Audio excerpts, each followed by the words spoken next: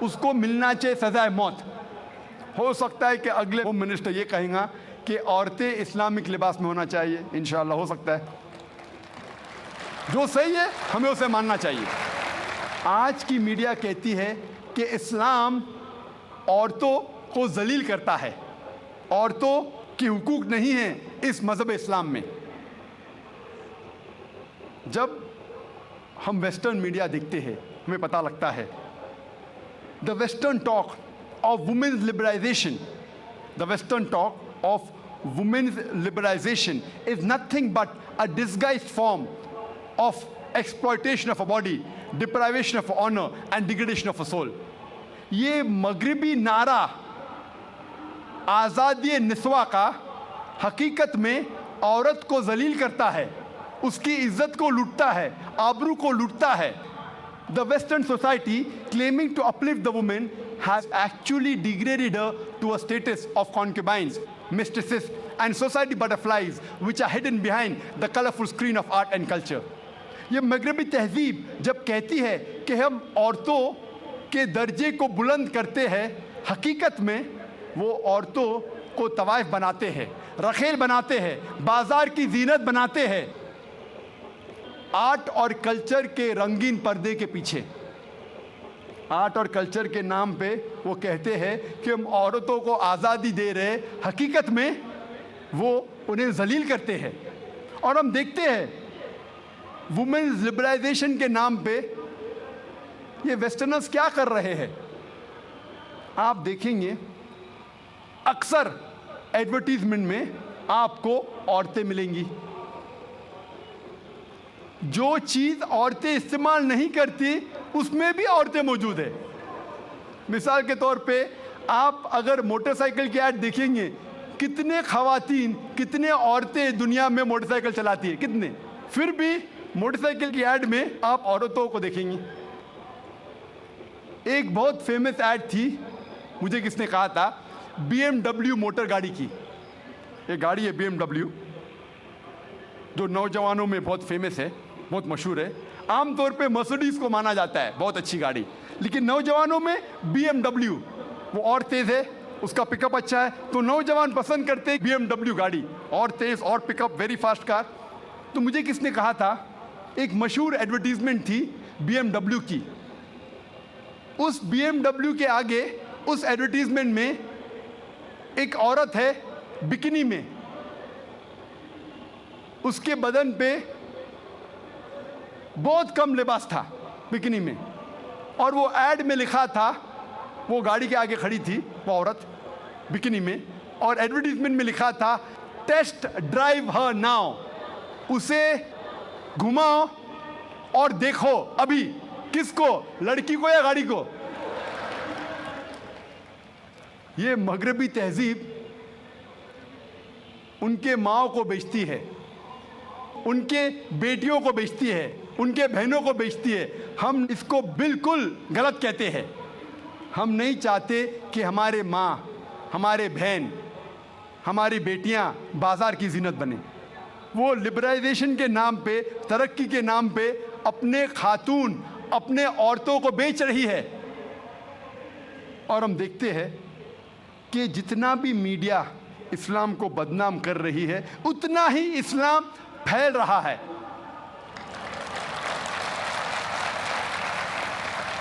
آج سب سے زیادہ پھیلنے والا مذہب ساری دنیا میں نمبر 1 اسلام۔ یو ایس اے میں سب سے زیادہ پھیلنے والا مذہب اسلام، یورپ میں سب سے زیادہ پھیلنے والا مذہب اسلام۔ اور جو لوگ، جو غیر مسلمان اسلام قبول کرتے ہیں، ان میں سے 2/3 حصہ عورتیں ہیں۔ 2/3 of them are women۔ اگر اسلام عورتوں کو ذلیل کرتا ہے تو عورتیں اسلام قبول کیوں کرتے؟ یہ امریکن عورتیں اسلام کو کیوں قبول کر رہی ہے؟ یہ یورپین عورتیں اسلام کو کیوں قبول کر رہی ہے؟ کیونکہ وہ جانتے ہیں کہ عورتوں کے مسائل کا حل اسلام ہے۔ وہ جانتے ہیں کہ عورتوں کے لیے رحمت ہے اسلام۔ اللہ تعالیٰ فرماتے ہیں سورہ آل عمران میں، سورہ نمبر 3 آیت نمبر 54 میں، مکروا مکر اللہ واللہ خیر الماکرین۔ ان لوگوں نے پلان کیا، سازش کی، اللہ نے بھی پلان کیا، اور سب سے بہترین پلانر اللہ ہے۔ جتنا وہ اسلام کو دبانے کی کوشش کر رہے ہیں، اتنا ہی اسلام تیزی سے پھیل رہا ہے۔ اور خصوصاً میڈیا 11 سپٹمبر 2001 کے بعد جو تیزی سے اسلام کو بدنام کر رہا ہے، الحمدللہ ثم الحمدللہ اتنی ہی تیزی سے اسلام پھیل رہا ہے۔ 11 سپٹمبر 2001 کے بعد 10 مہینے میں 34,000 امریکنوں نے اسلام قبول کیا۔ 11 سپٹمبر 2001 کے بعد 9 مہینے میں 22,000 یورپین لوگوں نے اسلام قبول کیا۔ جتنا بھی وہ اسلام کو دبانے کی کوشش کر رہے ہیں، اتنا ہی اسلام پھیل رہا ہے۔ اسی لیے میں کہتا ہوں، اسلام انسانیت کے لیے رحمت ہے، زحمت نہیں۔ جب میڈیا کہتی ہے کہ انسانیت کے لیے اسلام ایک مسئلہ ہے، حالانکہ انسانیت کے مسائل کا حل ہے اسلام۔ میں تقریر کو ختم کرنا چاہتا ہوں اللہ سبحانہ و تعالیٰ کی آیت سے، سورہ اسراء میں سورہ نمبر 17 آیت نمبر 81۔